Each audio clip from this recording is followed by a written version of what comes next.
Welcome to this explainer. I am absolutely thrilled to have you here today because we are tackling one of the most genuinely fascinating topics in human psychology. To kick things off, just think about this for a second.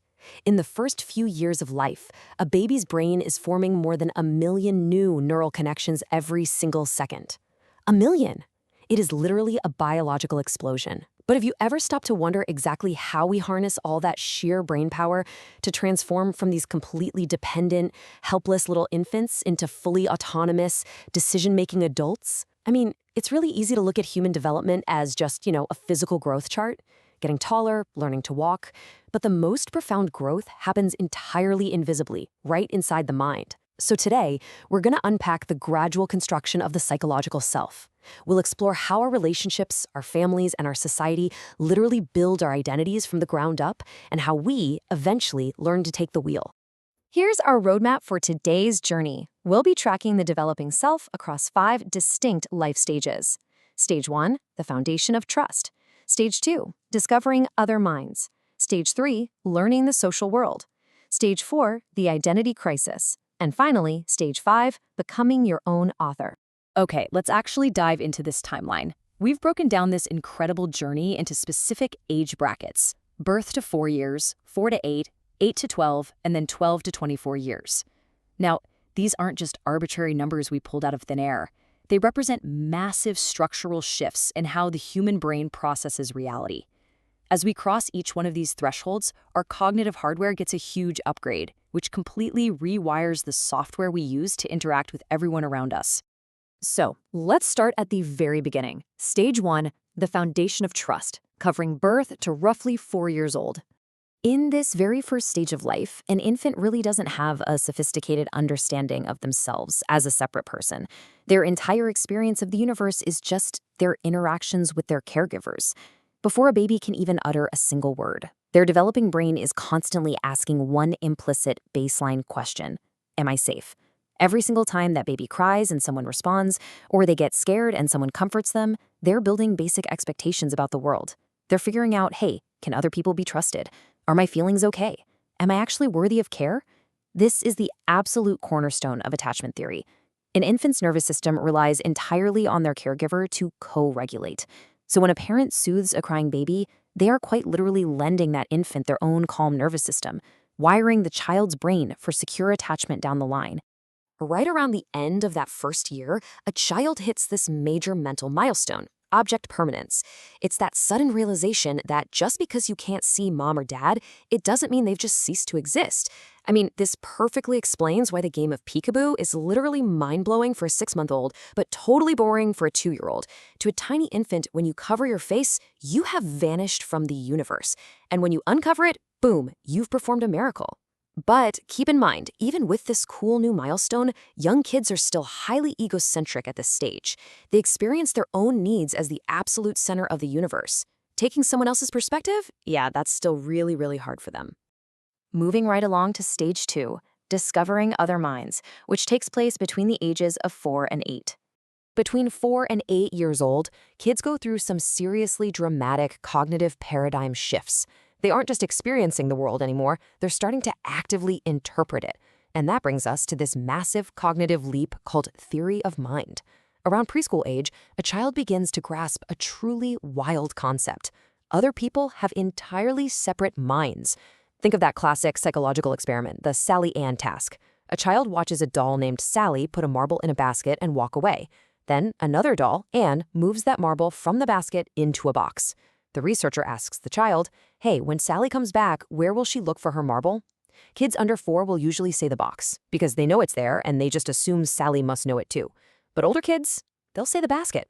They finally understand that Sally holds a false belief, totally independent of their own knowledge. This psychological discovery happening inside the child's brain is just profound. They realize what I know is not necessarily what you know.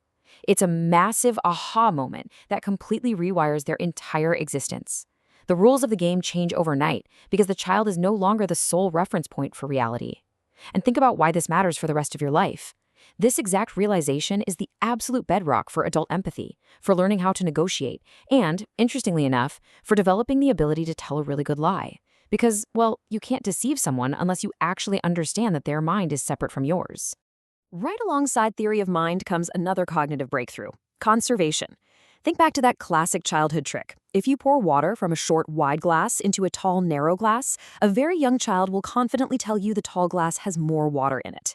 Their brain is just overly focused on that one visual dimension, the height of the liquid. But as they hit 7 or 8 years old, they master conservation. They suddenly realize the quantity of water remains the exact same despite the dramatic change in the shape of the container. And this brilliantly illustrates our next core concept. Appearance does not necessarily determine reality. The child is finally moving beyond just taking immediate visual experiences at face value. They're beginning to understand underlying relationships. Things can look entirely different without actually being different. Emotionally speaking, this is a massive step. It allows a kid to realize that, hey, maybe a parent looks really angry, but they're actually just exhausted from work. Or that a friend might be smiling on the playground while secretly feeling deeply sad inside. It adds a whole new dimension of emotional intelligence to their lives. Which brings us to stage 3, learning the social world, spanning ages 8 to 12. So now we're in middle childhood, a period where inductive reasoning really takes off. Kids start noticing patterns and making broader conclusions about how the world actually works. But more importantly, this is when intense social conditioning kicks into high gear. The central question shifts away from basic physical safety, and it becomes all about social integration. Can I become competent and can I belong? At this age, peer groups and societal expectations become absolutely critical to a child's self-esteem.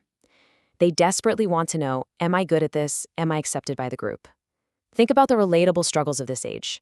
The sudden, intense pressure of knowing the exact right rules to a playground game, or the absolute devastation of wearing the wrong brand of shoes to school. Success in these valued activities brings immense pride, while rejection introduces deep, painful feelings of inadequacy. They aren't just developing an individual self anymore. They're learning exactly what it takes to become an accepted member of society. So, where are they learning all these rules? Everywhere.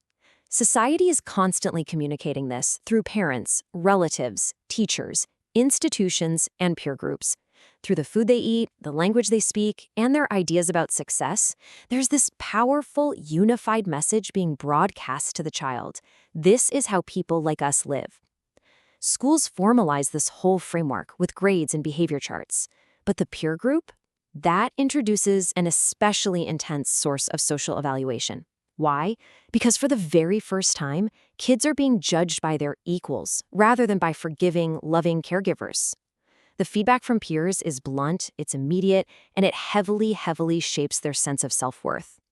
Next up is stage 4, the identity crisis. This covers from age 12 up to 24. Adolescence and emerging adulthood introduce a profound transformation, and it's driven largely by biology. The prefrontal cortex, which is the part of your brain responsible for planning, decision-making, and complex hypothetical reasoning, well, that continues to mature well into a person's 20s. Because of this major cognitive upgrade, the adolescent begins to intensely question the very social world they previously just accepted without a fight. The central challenge becomes answering one enormous question: who am I? It's a difficult, sometimes super confusing transition from who my family says I am to who I decide I am. Think of it kind of like trying on different outfits. Teenagers often go through these dramatic phases, changing their music taste, their clothing, their friend groups. They're simply trying on different personalities to see what actually fits them. And this brings a really fascinating shift to the family dynamic. For pretty much all of childhood, parents are idealized. The young child implicitly believes mom and dad know absolutely everything.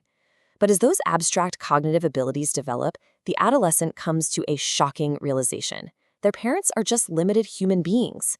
Every teenager eventually realizes their parents aren't omniscient superheroes. They're just regular people trying to figure life out while drinking their morning coffee. The teen starts to construct an image of an ideal parent who is maybe more understanding or progressive, and they compare their real parent to this ideal. This inevitable gap between the ideal and the real, that produces profound disappointment, friction, and a whole lot of judgment. When this brand new autonomy conflicts with parental control, it creates a highly complex dynamic highlighting the crucial difference between compliance and psychological acceptance. An adolescent might outwardly obey the rules of the house just to avoid getting grounded. That is compliance. But inwardly, They might be deeply disagreeing and psychologically distancing themselves from their family's entire worldview. That is a lack of psychological acceptance. Now, I know this might drive parents absolutely crazy, but this suppressed conflict is actually a feature of human development, not a bug. It is the necessary, safe way a teenager practices holding independent, dissenting thoughts while still maintaining physical safety under their parents' roof. It's basically the training ground for true adulthood. And finally, stage 5, becoming your own author, emerging adulthood. As we move into emerging adulthood, the deepest transformation isn't just biological anymore. It becomes a narrative and an existential journey. The young adult now has the full psychological capacity to look back at the inherited story they received during childhood, their family traditions, their cultural norms, their assigned values, and ask, is this really my story? They get to examine the forces that shaped them and consciously decide which parts of that inherited identity to keep, which to modify, and which to just entirely reject.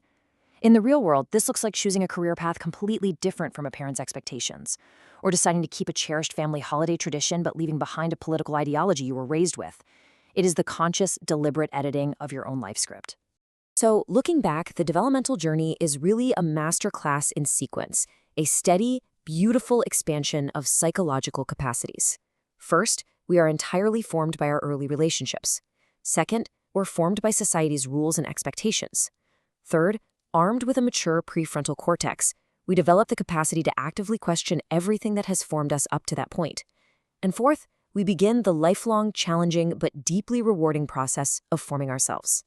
Ultimately, the goal of this entire psychological journey isn't just to blindly rebel or to simply learn how to pay your own bills. It's to reach a stage of true psychological autonomy. And that leaves us with this final, powerful question that every single emerging adult must face. What kind of person do I consciously choose to become? It's the ultimate shift from being passively shaped by the world around you to becoming the active, intentional author of your own life story. So I'll leave you with this. Are you still living the story you inherited? Or are you writing the next chapter yourself? Thanks for joining me on this explainer, and I will see you next time.